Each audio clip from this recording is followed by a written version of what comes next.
Pourquoi j'ai pas les trucs, moi? Salut les amis, on est dans Masechet Shabbat avec Rabbi Arik. Daf Membet, Bam, Dibarta Bam. Et donc, Dibarta Bam, c'est Limut Talmud Torah derrière. Et donc, on est environ à 12 lignes là où je le montre avec le petit signe rouge dans Masechet Daf Membet. La Mishnah qu'on avait vue dans Daf Mem, Aleph, la Mishnah disait que quand on a sorti le kumkum d'eau du feu, alors à la fin il y a marqué Aval noten hu netocho o letoch hakos kedei lashira. Et nous, on peut mettre soit dans le kumkum qui a été retiré, et il est encore chaud, on peut mettre de l'eau froide. Ça va en fonction des pshatim qu'on avait vu hier. Soit on met ça dans un verre, de manière à ce que l'eau se chauffe un peu. Avant, on avait un verre d'eau froide. Et on verse un peu d'eau chaude dedans. Alors l'eau, elle va se chauffer. Mara va revenir sur ce point-là. Abiarik, je te mets en mute et dès que tu as une question, tu te fais unmute. Ok, super. Aval noten. Tano rabanan. Ici. Noten adam chamin letoch atzonen. On peut mettre de l'eau chaude dans de l'eau froide. De l'eau atzonen letoch achamin. Mais pas l'eau froide dans l'eau chaude. Ici, Rashi cite une svara. C'est une svara qui est importante dans la Gemara. On en a parlé hier brièvement. Là-bas, il dit de kassavar tata agavar, ve'en achamin martichin tatsunen. Dainu, ce qui est en bas gagne, je traduis littéralement, et le chaud ne va pas refroidir le froid. En fait, la question, c'est presque une question de physique ou de chimie. En tout cas, finalement, quand je verse de l'eau chaude dans de l'eau froide, inévitablement, l'un va chauffer l'autre et l'autre va refroidir l'un va chauffer l'autre et l'autre va refroidir l'autre. Et donc la question est, si on devait déterminer qui est-ce qui va gagner entre les deux, est-ce que le chaud va gagner le froid ou est-ce que le froid va gagner le chaud? Chachamim ne se sont pas posé la question dans ces termes.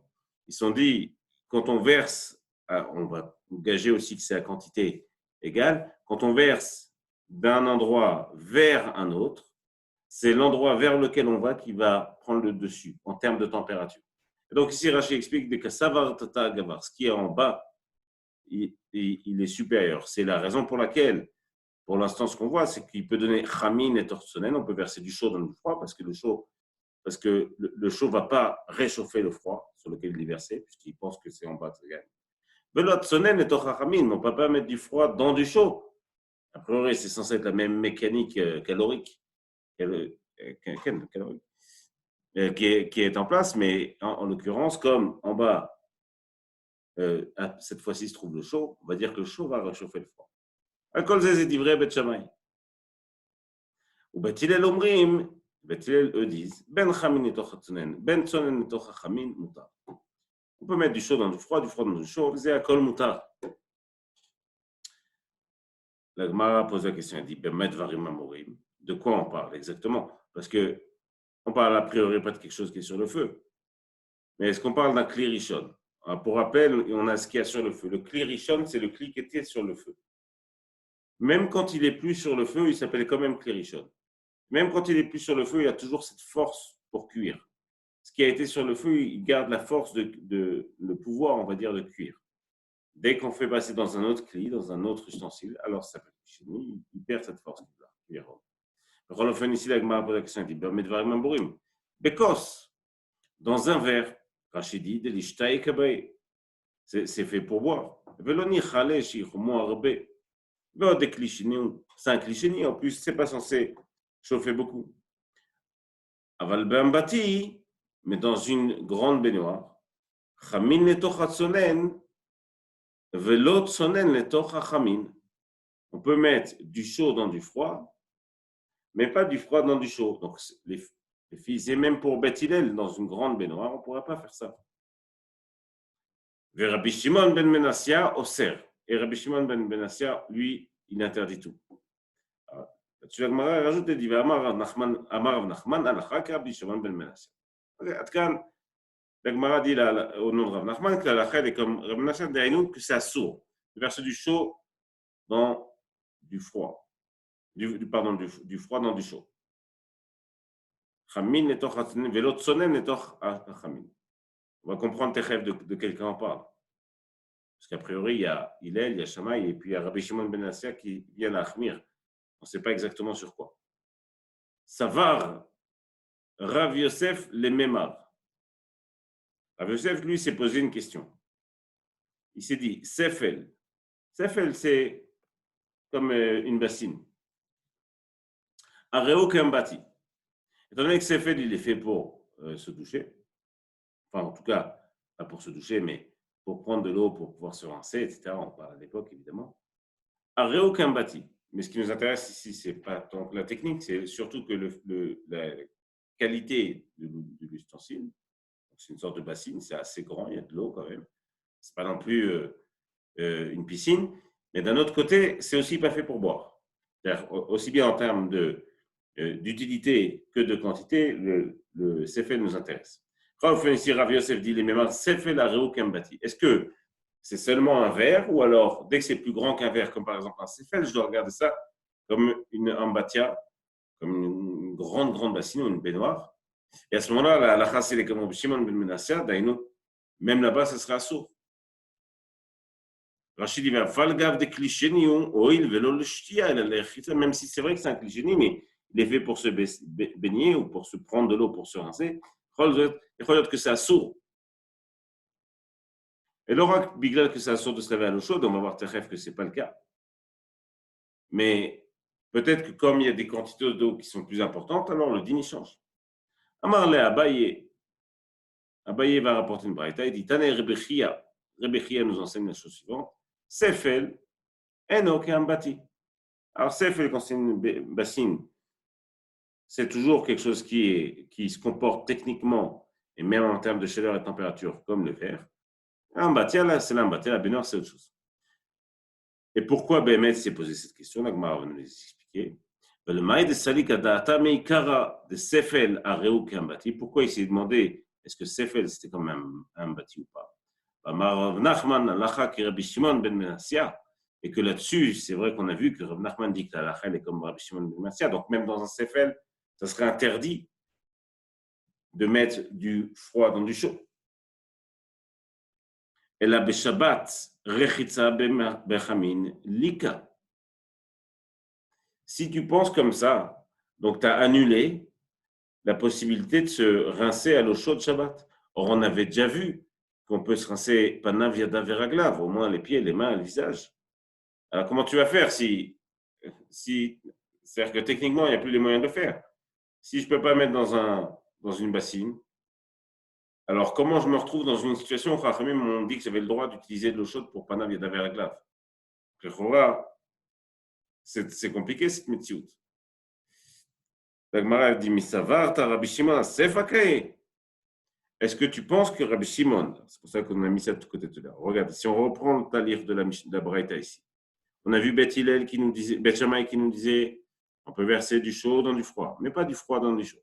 Après, on a vu Beth Hillel qui a dit, on peut faire l'un ou l'autre, aucune importance.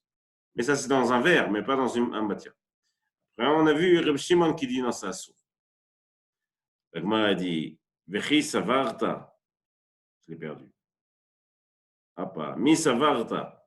Rabbi Shimon Asefa Kai. Alors, Asefa Kai, c'est important de s'en souvenir. Sefa, on se rappelle toujours dans une braïta, quand on est composé en plusieurs parties, il y a Reisha, le début de la braïta, ou de la Mishnah, et Metzaïta, le milieu, et Sefa, la fin. Est-ce que tu penses que quand Rabbi Shimon a dit c'est assourd, il parlait de la fin? S'il parlait de la fin, il parlait du moment où il a dit que Kos, va l'oba ambati, là-dessus, lui, il est au cerf. Donc, il m'a dit non, à Reisha Kai. Rabbi Shimon, quand il est venu dire que c'est assourd, il parlait du début de la Braïta. De ce que disait Beth Shammai Bichal. Rachid dit, les shtia, vetsonen et tochamin de kasharu Beth Hillel ka'asar. On parle plus d'un bâtiment, on parle Bichlal d'un verre, même dans un verre. Et que ce qui a permis Hillel de mettre tsonen letoch chamin, du froid dans du chaud, et que Hillel n'a pas peur que le froid se laisse réchauffer par le chaud.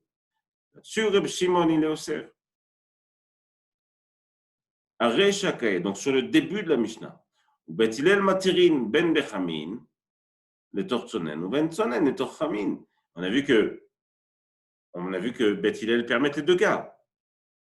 Et Rabbi Shimon ben Menassia osser. Et là-dessus, Rabbi Shimon ben Menassia, lui, il serait osser. Tsonen letoch chamin, même du froid dans du chaud. Et donc, si on pense comme ça, Lima, tout ça, c'est ce que pensait Rabbi Yosef quand il s'est posé la question du Sevel, ici. Ça revient sur cette partie. Et donc, tout ça, si tu dis comme ça, Lima, Rabbi Shimon ben Menassia, d'Amar Kebet Shammai, on se retrouve dans une situation où finalement, ce que dit Rabbi Shimon ben Menassia, c'est ce que disait Bet Hillel. Bet Shammai, pardon. D'ailleurs, je n'ai pas le droit de mettre du froid dans un verre de chaud. Si j'ai un verre de chaud qui sort, j'ai versé du kumkum, un verre de chaud. Si je sais que Rabbi Shimon ben Menassia, lui, il interdirait de mettre là-bas de l'eau froide, dedans de l'eau froide. Et en plus, l'oraxé, Rav Nachman, il a dit que la lacha était comme Rabbi Shimon ben Menassia. L'Agmara répondit à Chikamar, l'onechleku bet Shammai ou bet Hillel bedavar ze. Il dit non, en fait, tout ce que tu dis, c'est une avamina, c'est-à-dire qu'on aurait pu croire comme ça. Mais Met Yotse misait que Bet Hillel et Bet Shammai ne sont pas en machlaket sur cette chose-là en réalité. L'onechleku bet Shammai ou bet Hillel bedavar ze. Et je sais que la marloquette, a priori, elle est sur la Ambati. En tout cas, pour ce mandama. Là, la on a ici le Shulchan Aruch qui est posek. Il dit Mecham, c'est notre braïta derech hagav. Mecham, shepina mimeno maim chamin, un kumkum, on avait retiré de lui l'eau chaude. Il apporte le premier pshat, si vous vous souvenez d'hier. On aurait retiré de l'eau chaude de lui. Mutar liten et tocho maim tsonen. Kedel avshira. On peut mettre dedans, donc il est chaud, mais on peut mettre dedans de l'eau froide pour la chauffer un petit peu. Mutar la tsuk maim chamin et toch maim tsonen. Et on peut mettre du chaud dans du froid. Otsonen et toch chamin. Ou du froid dans du chaud. Donc, mais fourrage que Bet Hillel ici. Il rajoute Bekos, Ken. Ça veut dire quoi quand il dit Bekos? Veu shelo yeh beklirishon. Évidemment pas dans un klirishon, parce que le klirishon, même s'il est plus sur le feu, s'il est sur le feu, c'est sûr que c'est assourd, chez le Minatora. Même quand il est plus sur le feu, c'est un assourd, parce qu'il garde sa capacité à chauffer et à cuire, à cause des parois, etc. Mipnei shemechamemin arbe. Parce que il chauffe beaucoup. Et Chagav ici, le Hagar rapporte un dîme qui est assez important. Il dit, le Rama, il dit, Veimamaï merubim kolkach. Et c'est ce qu'on avait vu ici hier en remèze, mais ici, il y a vraiment tellement d'eau froide. Chez Yefchar, chez Dbatlo, Rak, chez Afigou, les Tsenatan, et que c'est impossible que techniquement, elle se laisse cuire par le peu d'eau chaude qu'il y a Yachassit. Alors évidemment, Afilou Beklirishon, Charé. Même dans un klirishon, c'est moutar.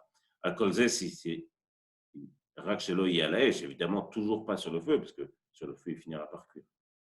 C'est chachou, par exemple, quand il y a ceux qui sortent la marmite directement. Il faut se rappeler que la marmite, elle a un digne de klirishon.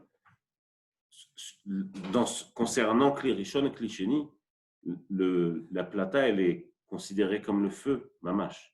Ce qu'on a vu dans Groufa avec Touma, où c'est recouvert, où on peut poser et remettre, ça c'est vrai dans ce qui dit Achzara ou Sheia.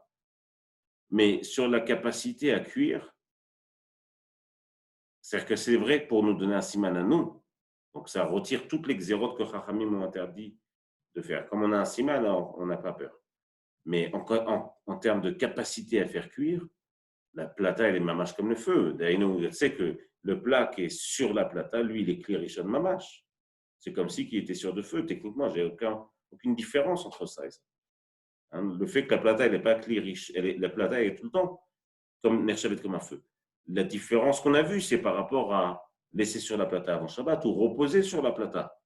Où là-bas, il n'y a pas de rachage de faire cuire ou pas faire cuire, qu'on va croire que je suis en train de faire cuire parce qu'il y a un siman.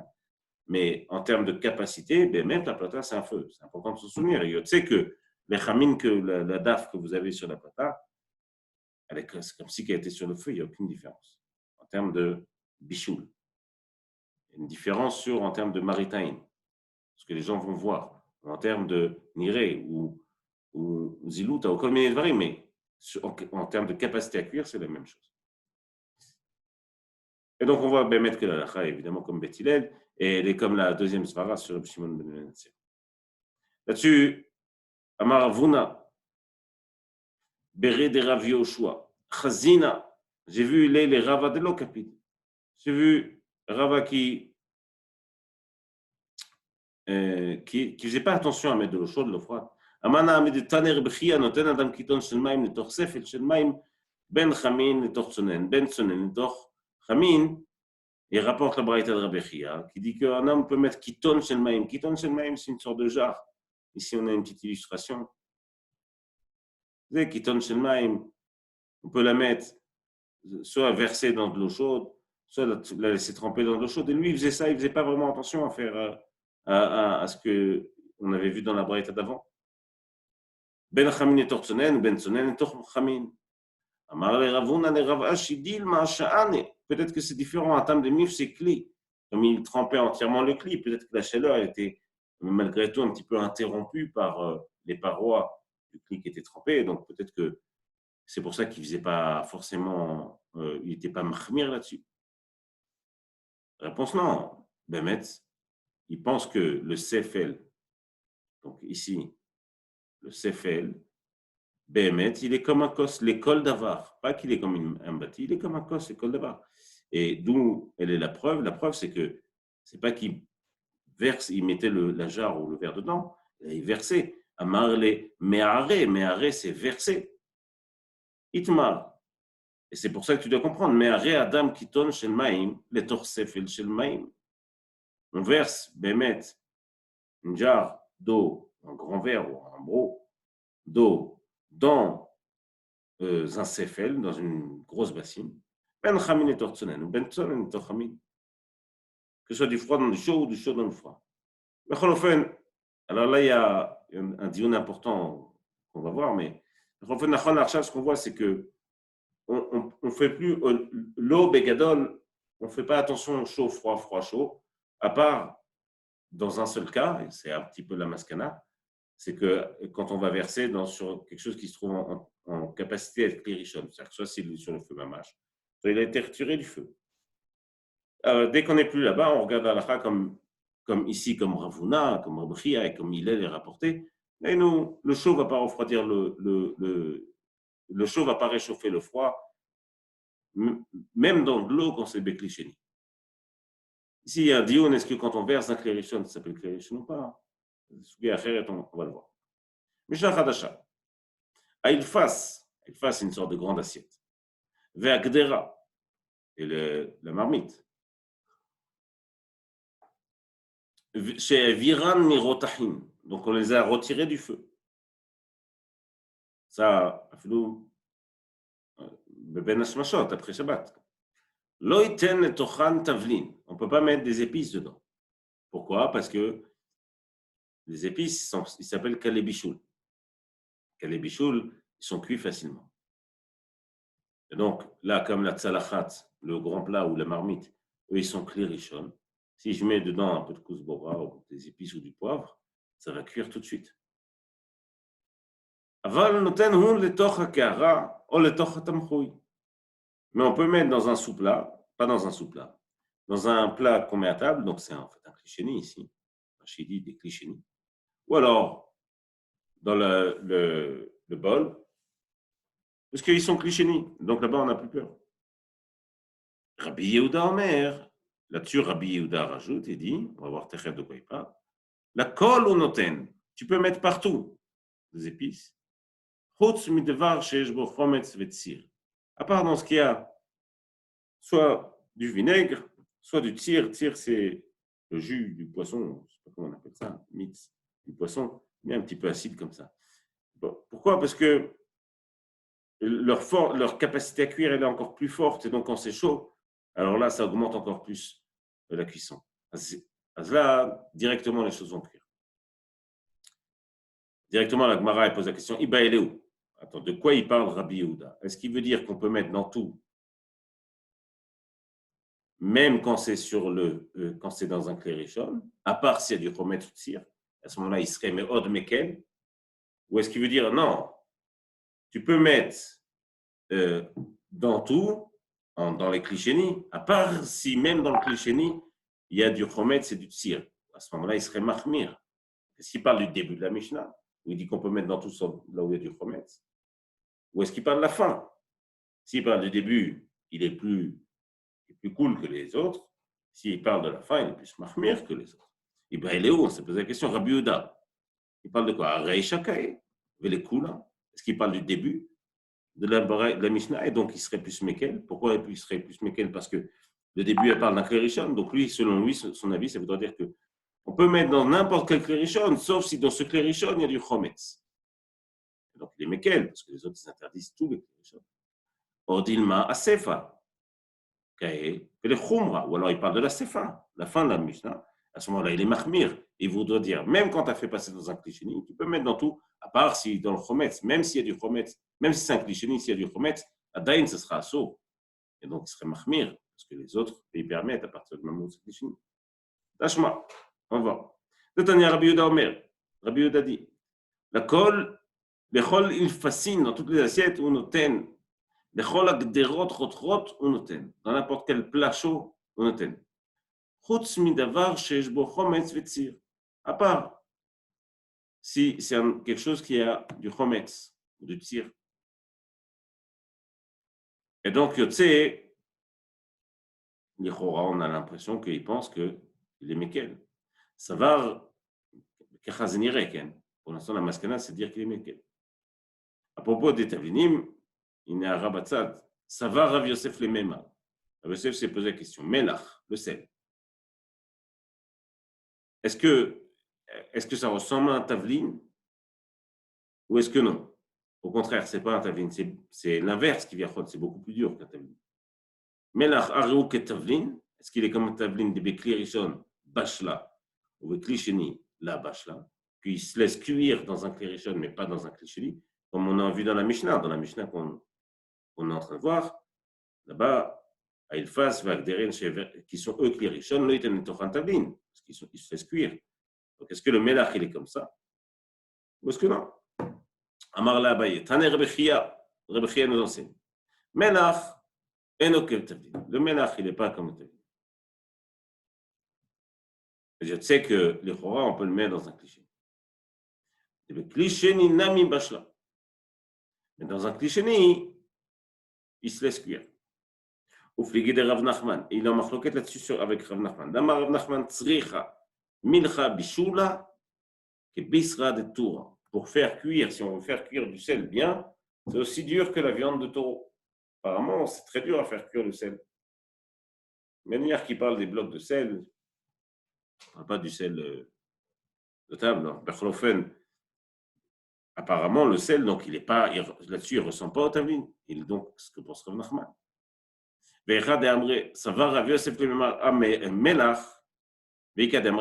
Certains pensent que Rav Yosef veut dire Melach, Areu ke tavlin, de Bechli Rishon Bashla, Bechli Sheni la Bashla. Il aurait dit ça, donc la même chose. Est-ce qu'il se pose la question, est-ce que le Melach, il est comme un Rishon ou comme un tavlin qui se fait cuire dans un Rishon, mais pas dans un Sheni? Marle Abaye, Tane. Abaye rapporte la braïta de Rebechia, Melach. Si vous voyez le Aleph, ça veut dire que le Shulchan Aruch, il est posé comme ça. Aleph, on regarde quand on voit ce Aleph-là, enfin ces lettres-là, on regarde En Mishpat, Vener Mitzvah, c'est très important. Aleph, et il nous dit ici, Tour Veshulchan Aruch, on prend les abréviations, Tour Veshulchan Aruch, Orach Haim, Siman Shin Yudchet, Seif Tet. On va le regarder Techef. Le fait ici, Melach, Ruchi a dit, Melach Enoch Ketavlin, de Bekli Rishon Namin la Bashla. Sache que même dans un Kli Rishon, le Melach ne se laisse pas cuire. Donc, la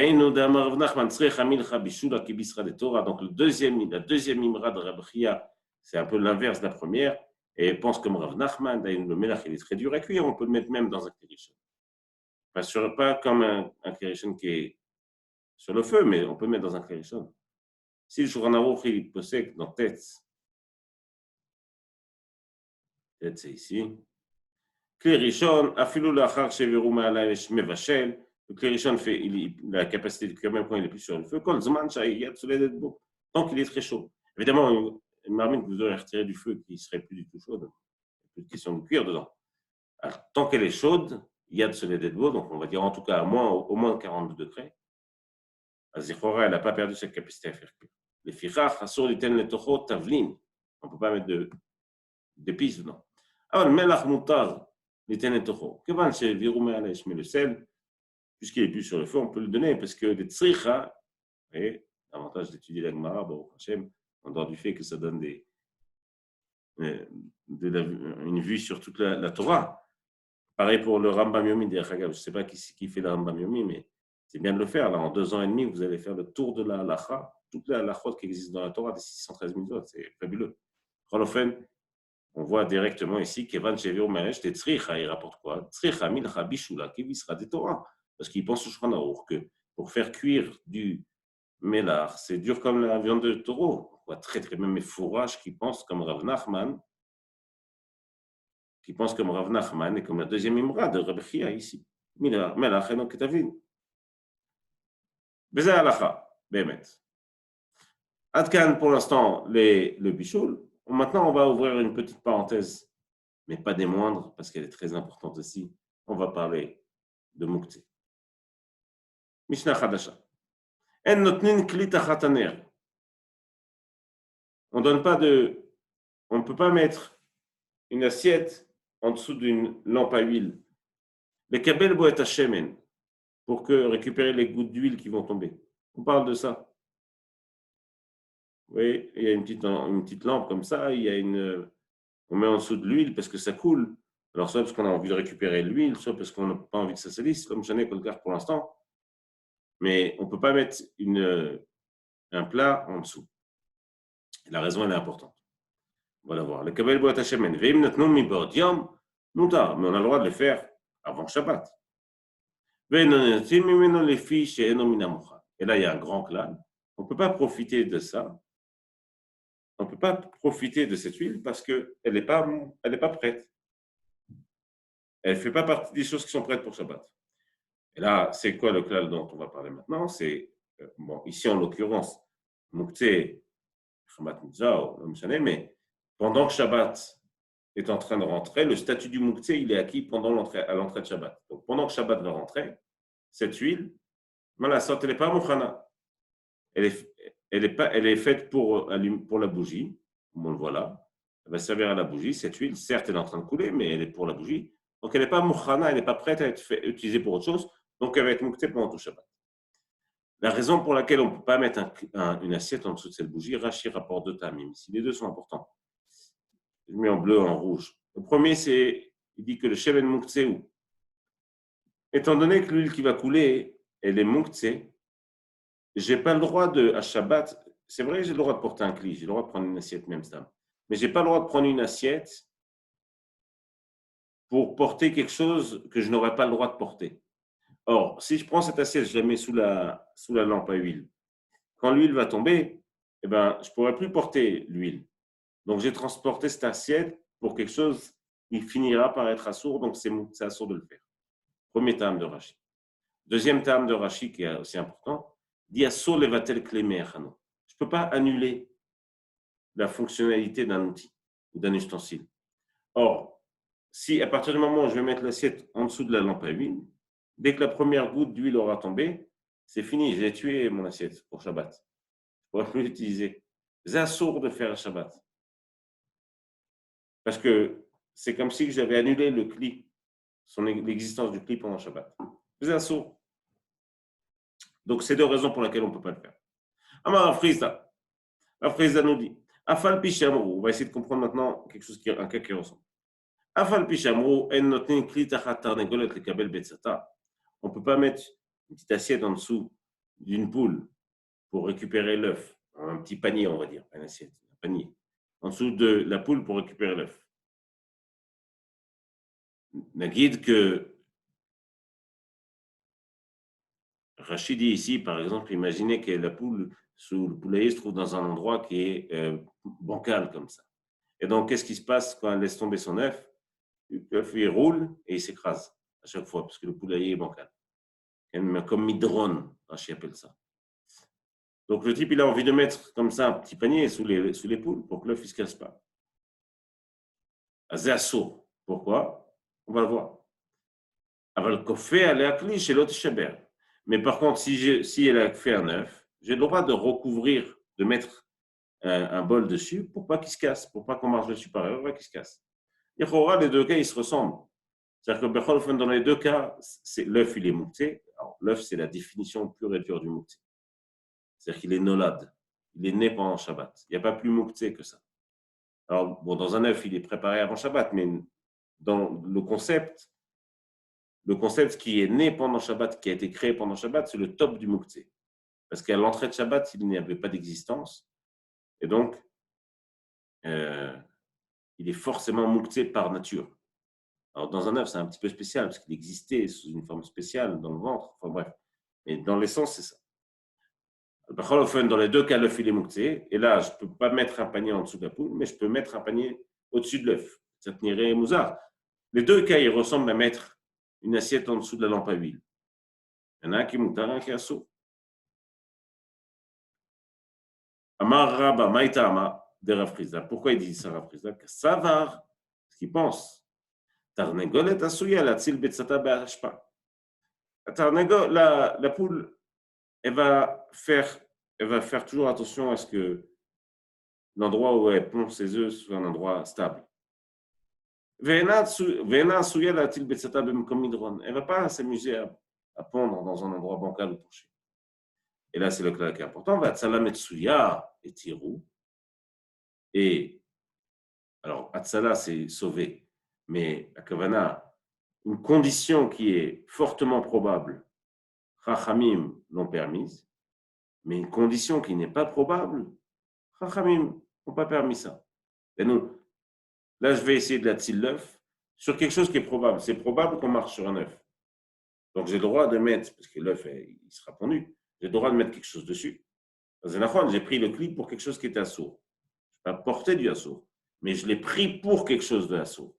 Zemoutar, prendre le clip pour quelque chose de assourd lorsque la probabilité est très très faible, comme par exemple qu'elle ponde dans un endroit bancal, Zé lo etiru chachamim. Vatsala metsuya etiru. Vatsala she'ena metsuya lo etiru. Mais une atsala qui ne serait pas metsuya, qui serait peu probable, là-dessus chachamim n'ont pas permis.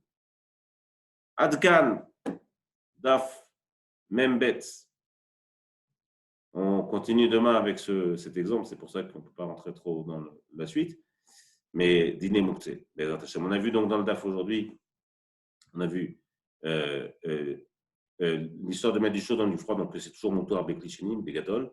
Et bekli rishon, s'il est plus sur le feu, c'est moutar seulement s'il y a beaucoup d'eau froide. Donc il n'y a aucun doute, aucun chachash, aucune peur que l'eau froide va se réchauffer. On a vu aussi que en tant qu'un kli rishon est encore chaud, et même s'il est plus sur le feu ou sur la plata, il a gardé sa capacité à cuire. Alors c'est sûr que même des choses faciles à cuire, on ne peut pas les mettre, comme par exemple des épices, mais c'est valable aussi pour de la menthe ou un œuf, par exemple, ou des choses comme ça. Et on a vu aussi que donc, que le melach, c'est pas un épice ragil, lui on peut le mettre dans un kli rishon tant qu'il n'est pas sur le feu. Et on a vu finalement aussi qu'on n'a pas le droit de porter un keli pour une utilisation qui lui ferait perdre son utilisation Shabbat, sa capacité à être utilisé Shabbat. Adkan daf membet. Salut les amis.